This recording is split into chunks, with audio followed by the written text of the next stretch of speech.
Hi అండి. ఇవాళైతే నేను ఎండు చేపలు, వంకాయకి కర్రీ అయితే చేశానండి. ఈ కర్రీని ఎలా చేశాను అంటే, ముందుగా మనము ఎండు చేపలనైతే తీసుకోవాలి. వీటినైతే క్లీన్ చేసేసుకొని, ఇదిగోండి వంకాయలు అవన్నీ పక్కన పెట్టేసుకోవాలి.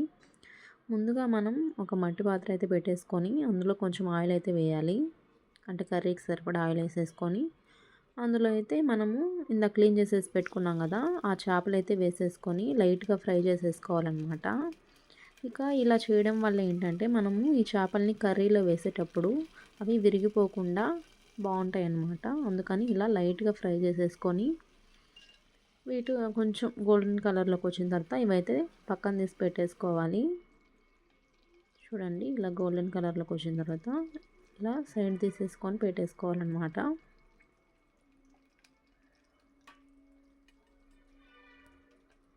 ఇక్కడ ఈ ఇంకా మిగిలినవి కూడా వేసేసాను. ఇవి కూడా ఇలాగే ఫ్రై చేసి పెట్టేసుకున్నాను అనమాట. ఇప్పుడు ఈ ఆయిల్లోనే మనము కొంచెం జీలకర్ర అలాగే ఆవాలైతే వేయాలి. ఆవాలు జీలకర్ర వేసేసిన తర్వాత ఇందులో అయితే మనము కట్ చేసి పెట్టుకున్న ఆనియన్స్, పచ్చిమిర్చి అలాగే కరివేపాకు కూడా వేసేసేయాలి. ఇలా వేసేసిన తర్వాత వీటినైతే మనము కాసేపు ఇలాగే వేపుకోవాలి. చూడండి ఆనియన్స్ అయితే పూర్తిగా గోల్డెన్ కలర్లోకి వచ్చేసాయి. ఇప్పుడైతే ఒక 2 టమాటాలను అయితే కట్ చేసుకొని ఇందులో అయితే వేసేసేయాలి. ఇక మనము సరిపడినంత ఉప్పు అలాగే ఇందులో కొంచెం పసుపు కూడా వేసేసేయాలి. ఇలా వేసేసిన తర్వాత వీటినైతే మనం బాగా కలపాలి. ఇలా కాసేపు కలుపుతూ ఉండాలన్నమాట. అంటే మనకి టమాటా మొత్తము బాగా ఉడికిపోయేలాగా కలుపుకోవాలి. ఇప్పుడు ఇందులో కొంచెం అల్లం వెల్లుల్లి పేస్ట్ అయితే వేయాలి. అల్లం వెల్లుల్లి పేస్ట్ అయితే వేసేసిన తర్వాత అయితే బాగా కలుపుకుంటూ ఉండాలి. ఇప్పుడు ఇందులో మనము పక్కన కట్ చేసి పెట్టుకున్న వంకాయలు అయితే వేసేసాను.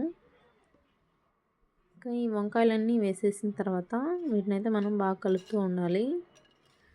ఇప్పుడు ఇలా కలిపేసిన తర్వాత ఇందులో అయితే మనకి కర్రీకి సరిపడా కారం, అంటే మీకు ఎంత కారం కావాలో దాన్ని బట్టి వేసేసుకోండి. నేనైతే కొంచెం కారం ఎక్కువ వేసానన్నమాట.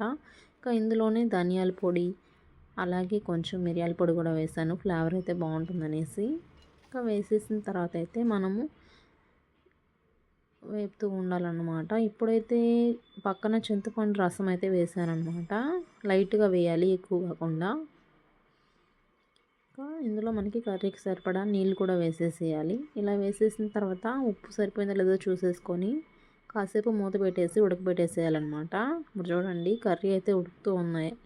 ఇలా ఉడుకుతూ ఉన్నప్పుడు మనం ఇందాక ఫ్రై చేసి పెట్టుకున్నాం కదా చేపలు, అవి అయితే ఇందులో వేసేసేయాలి లాస్ట్లో.